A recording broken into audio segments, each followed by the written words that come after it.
A green anaconda? That's a great guess. It's not a green anaconda. Not a reticulated python, but I like that you know your snakes, my friend. Any guesses over here? No? Well, this is Doom, our Doomerol boa. Now, does anybody here want to take a guess where you can find a Doomerol boa besides here at Aratoga on our Mars Animal State Show? The jungle. What kind of jungle? Rainforest? Where in the world do you think you might be located if it's a rainforest?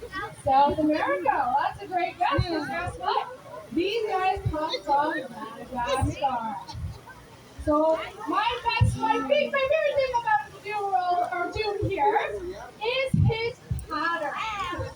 What's really cool about his pattern? Yeah? It looks like a face? It looks like a face.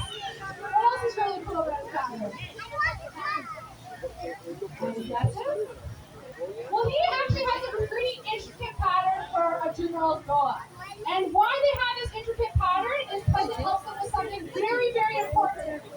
What would a pattern do on a snake? Camouflage, absolutely. Now with this type of pattern, do you think he's going to be up in the trees? No, you're absolutely correct. Where do you think he's going to be?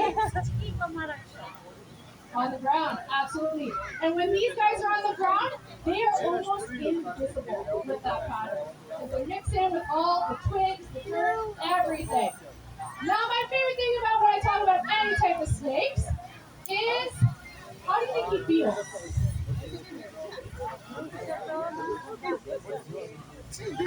He feels lazy? He's going to be pretty lazy for a snake who spends most of his time on the ground. What do you think he feels like? Do you think he feels spiky? It's okay, they're staying up here. He feels what? He feels soft? Yeah, he feels very soft. In fact, snakes are not slimy at all. They are something we call something very specific at Reptilia. Most people call them cold-blooded, but we call them ectothermic. Can you guys say ectothermic? Ectothermic. Now, what do you think that is? That's a big word.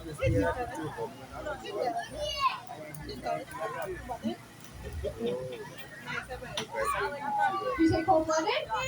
It's kind of like that. So basically, ectothermic means they get their heat from the outside. So unlike us as people, we generate our own body heat and regulate our own body temperature.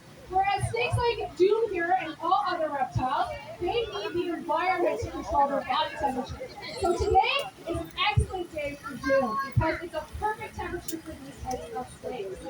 Now my favorite thing to ask about Doom is, what do you think he eats? Does he eat people? No, what does he eat?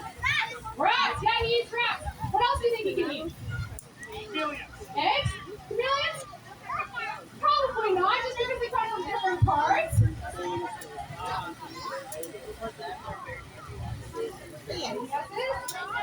Frogs? Not so much frogs. Well, they can eat things like chicks. They can eat some smaller bunnies, everything like that. And if you look at Doom here, he can eat something actually double the thickest part of his body. So it's pretty cool. Now, one of the biggest misconceptions about snakes is they can unhinge their jaw. It's actually not true. If they broke their jaw, they're pretty useless. But they can expand and they have muscles around the mouth that help them eat something that's not the biggest part of their body. So very, very cool when it comes to our snakes here. Now, does anybody have any questions for you?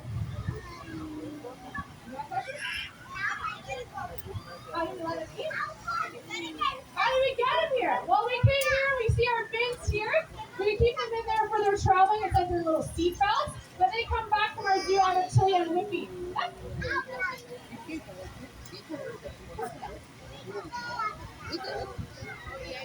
They come from Madagascar. Yeah. Any other questions? Great question. For anyone who didn't hear that question, does he have a poisonous bite?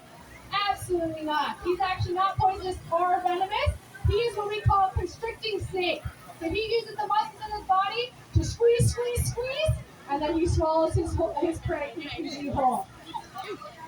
Deep vision, it's different from our vision.